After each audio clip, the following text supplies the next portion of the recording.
आप सभी जानते हैं कि जब भी बात भारत रूस की दोस्ती की आती है तो पश्चिमी देशों के पेट में दर्द होना आम बात बन चुकी है। इवन भारत ने रूस को लेकर अपना मुंह भी बंद रखा ना तो भी इन वेस्टर्न कंट्रीज को बदहजमी होती है। और अब तो पीएम मोदी सीधे 2 दिन का रूसी दौरा करके आए हैं तो फिर तो इनका चिल्लाना तो बनता है। जी हाँ दोस्तों, धीरे धीरे एक एक यूरोपीय देश मोदी जी की रूस यात्रा को लेकर अपनी नाराजगी जाहिर करने लगा है। अमेरिका ने तो पहले ही दिन स्टेटमेंट दी थी, उसकी बात छोड़िए, पर अब जर्मनी ने भारत को 2 टूक दी है। जागरण की इस रिपोर्ट के मुताबिक भारत को चीन के साथ साथ अब पश्चिमी देशों से भी सतर्क रहने की जरूरत है, क्योंकि इन सभी गोरे देशों को पीएम मोदी की रूस यात्रा रास नहीं आई। रिपोर्ट में बताया जा रहा है कि अमेरिका के बाद जर्मनी ने अपनी भड़ास निकालते हुए भारत को 2 टूक में ये कहा कि भारत अपनी ऊर्जा जरूरतों को पूरा करने के लिए रूस से कच्चा तेल खरीद रहा था, वहां तक तो बात ठीक थी, लेकिन अब भारत खुलेआम परमाणु ऊर्जा डील रूस के साथ कर रहा है, ये ठीक नहीं।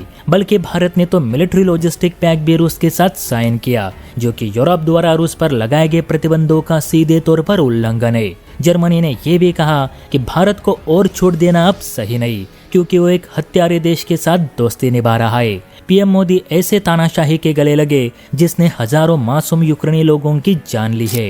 इसलिए भारत को रूस के साथ डील्स करने से बचना होगा, वरना हमारे सैंक्शंस भी तैयार है। हालांकि इस पर भारत की ओर से जवाब देते हुए ये कहा गया कि भारत की तरफ से रूस को युद्ध रोकने के लिए जो अपील की गई, मासूम बच्चों की जान को लेकर पीएम मोदी जी ने पुतिन से जो बात कही उसके बारे में तो कोई बात नहीं कर रहा। इवन भारत की ओर से रूस को ये भी कहा गया कि युद्ध किसी भी समस्या का समाधान नहीं हो सकता, लेकिन इस पर गौर करने के बजाय बहुत से देश भारत ने रशिया से क्या डील साइन की इसमें दिलचस्पी ले रहे। ये भी तो एक शर्म की बात है।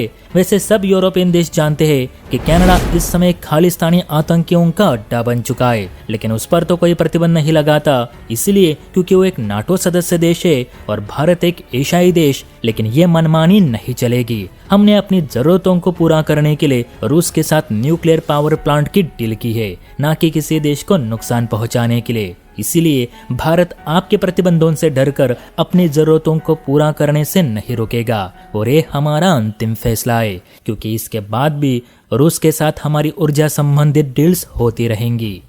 जय हिंद।